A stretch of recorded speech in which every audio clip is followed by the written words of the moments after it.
नमस्कार, day today news Bharat देख रहे हैं आप। मैं हूं आपके साथ पूनम। हमारा चैनल आपसे वादा करता है कि हम निष्पक्ष तरीके से पत्रकारिता करेंगे। हमारा कोई भी पत्रकार किसी से कोई उपहार या फिर विज्ञापन को स्वीकार नहीं करेगा। डे टुडे न्यूज भारत आपसे वादा करता है कि हम लोकतंत्र के चौथे स्तंभ को मजबूत करने का प्रयास करेंगे। ऐसे किसी भी व्यक्ति की खबर को हम नहीं चलाएंगे जो कि भोले भाले लोगों को ठगने का प्रयास करते हैं या फिर पाखंड फैलाते हैं। डे टुडे न्यूज भारत आपसे वादा करता है कि हम लोकतंत्र के चौथे स्तंभ को मजबूत करने का प्रयास करेंगे। और अब बात प्रशांत किशोर की कर लेते हैं। देखिए, अगर आपको उनसे मिलना है तो भाई फिर 1000 रुपए देने होंगे। ये बात हम नहीं कह रहे हैं, बल्कि खुद जन स्वराज पार्टी के संस्थापक प्रशांत किशोर का कहना है। न यकीन हो तो फिर उनका यह बयान खुद ही सुन लीजिए। अब आगे से मेरे से मिलने वाले लोग, मैं अब उस किसी व्यक्ति से नहीं मिलूंगा जो जन स्वराज के इस अभियान में कम से कम 1000 रुपया का जिसने योगदान न किया हो।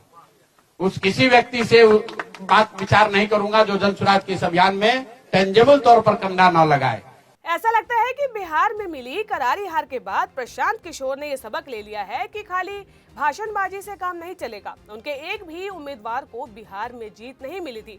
कई उम्मीदवारों की जमानत तक जब्त हो गई। उन्होंने कहा कि मैं ऐसे किसी व्यक्ति से नहीं मिलूंगा जो कि पार्टी को 1000 रुपए का चंदा नहीं देगा।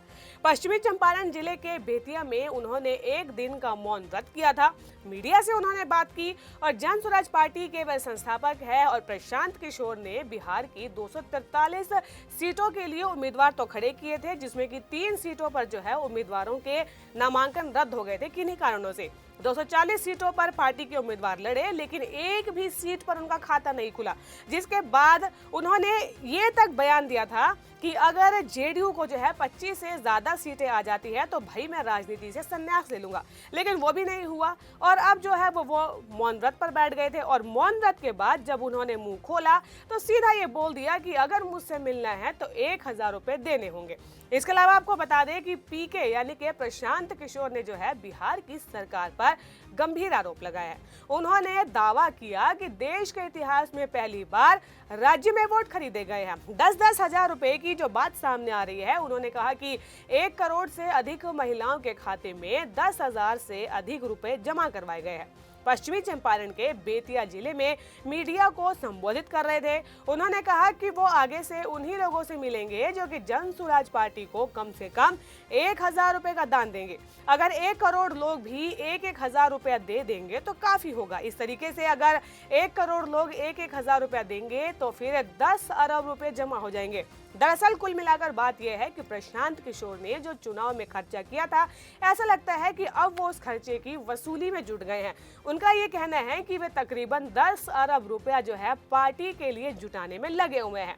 जन स्वराज पार्टी के सूत्रधार है प्रशांत किशोर। उनका कहना है कि बीते 20 वर्षों में अर्जित अपनी अचल संपत्ति यानी कि जो दिल्ली वाला घर है उसको छोड़कर जो बाकी की जो प्रॉपर्टीज है जो बिहार में आती है वो उस योजना के लिए दान कर रहे हैं। भविष्य में मिलने वाली अपनी सैलरी का 90% जो है बिहार संकल्प यात्रा और इससे जुड़ी सामाजिक योजनाओं पर खर्च करेंगे। यानी कि यहाँ पर उन्होंने अपनी एक संकल्प यात्रा को निकालने को लेकर भी एक बड़ी बात कह दी है। प्रशांत किशोर ने तो बिहार के नए जो मंत्री बने हैं उन पर भी सवाल खड़े किए हैं।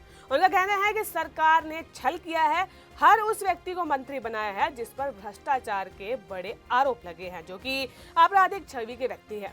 जन स्वराज चुनाव नहीं हारा है, जन स्वराज की सोच को कुचलने का प्रयास किया गया है। इस तरीके के आरोप प्रशांत किशोर ने बिहार की सरकार पर लगाया है। उनका कहना है कि हम लोगों के मनोबल को तोड़ने का प्रयास किया गया है। प्रयास तो ये है कि जन स्वराज के लोग हतोत्साहित होकर छोड़कर भाग जाए, लेकिन हम लोग पीछे हटने वाले नहीं हैं। आपको ये भी बता दें कि प्रशांत किशोर जो है भीती हरवा में गांधी आश्रम में 1 दिवसीय मौन अनशन पर बैठे थे। गांधी की ऐतिहासिक कर्म भूमि पर किया गया ये मौन जो अनशन था, चुनावी हार के बाद आत्म मंथन का एक तरीके से संकेत माना जा रहा है। बिना भाषण और बयान के पीके कुल सुबह से जो है पूर्ण तरीके से मौन पर थे। आश्रम परिसर के बाहर समर्थकों की भारी भीड़ थी, प्रवेश रोक दिया गया था। उनके इस शांत कदम को राजनीतिक गलियारों में आने वाले दिनों में बड़ी तैयारी के रूप में देखा जा रहा है। बिहार विधानसभा चुनाव में मिली करारी हार के बाद प्रशांत किशोर पहली बार मीडिया के सामने आए।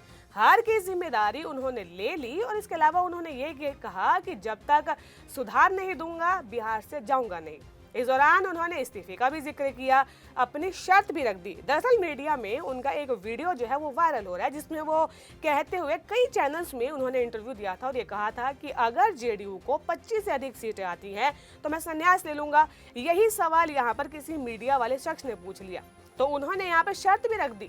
उन्होंने कहा कि एनडीए अब अपने वादे पर काम करे, 1.5 करोड़ महिलाओं को जो 2-2 लाख देने का वादा किया उसे अब 6 महीने में पूरा करे। अगर ऐसा हो जाता है तो मैं आपके सामने घोषणा कर रहा हूं कि नीतीश सरकार ने जो 2-2 लाख रुपए देने का वादा किया है वो पूरा कर दे। मैं बिल्कुल राजनीति से संन्यास ले लूंगा, कहीं पर कोई दिक्कत नहीं है। यानी कि ये दूसरी बार है जब प्रशांत किशोर ने राजनीति से संन्यास लेने का दावा तो कर दिया, लेकिन हकीकत फिर कुछ और ही होती है। प्रशांत किशोर ने कहा कि जिनको आपने यानी कि जो एनडीए की सरकार जो बिहार में बनी है उन पर तंज मारते हुए कहा कि 10-10 हजार रुपए जो दिया है उन सभी महिलाओं को अगले 6 महीने में 2 लाख रुपए देने की व्यवस्था कर दीजिए, क्योंकि ऐसा हो गया तो बिहार से बेरोजगारी दूर हो जाएगी, पलायन बंद हो जाएगा। और इसी के साथ प्रशांत किशोर ने कहा कि अगर आपने ऐसा नहीं किया तो स्पष्ट हो जाएगा कि आपने ये 10,000 रुपए किसी योजना के तहत नहीं बल्कि सिर्फ वोट खरीदने के लिए दिया था। यहाँ पर जो है प्रशांत किशोर ने वोट चोरी का मुद्दा बिना कहे उठा दिया। इसके अलावा प्रशांत किशोर ने टोल फ्री नंबर जारी किया। उन्होंने कहा कि जिनको भी नीतीश कुमार की सरकार ने 10,000 दिया है, इसके अलावा जीविका दीदी के माध्यम से जो चीज लोगों तक पहुंचाई गई है, अगर 6 महीने में मिलेगा तो ठीक है, हम 6 महीने तक कुछ नहीं बोलेंगे, लेकिन अगर 6 महीने के बाद 2 लाख नहीं मिलेगा तो फिर आप लोग प्रशांत किशोर की टीम से एक टोल फ्री नंबर जो जारी किया गया है उस पर बात कर सकते हैं। यानी कि प्रशांत किशोर अब यहाँ पर राजनीति में गुगली डालते हुए दिखाई दे रहे हैं। अपनी हार पर एक तरीके से उन्होंने मंथन भी किया है, साथ ही पार्टी के लिए फंड जुटा रहे हैं। अब जिस तरीके से उन्होंने खुद से मिलने के लिए 1,000 रुपए देने की शर्त रख दी है, क्या आप 1,000 रुपए देकर प्रशांत किशोर से मिलने जाएंगे? कमेंट कर हमें जरूर बताइएगा। और ऐसी ही कुछ अन्य खबरों को जानने के लिए day to day news Bharat को लाइक, शेयर और सब्सक्राइब करना बिल्कुल भी ना भूलें। नमस्कार।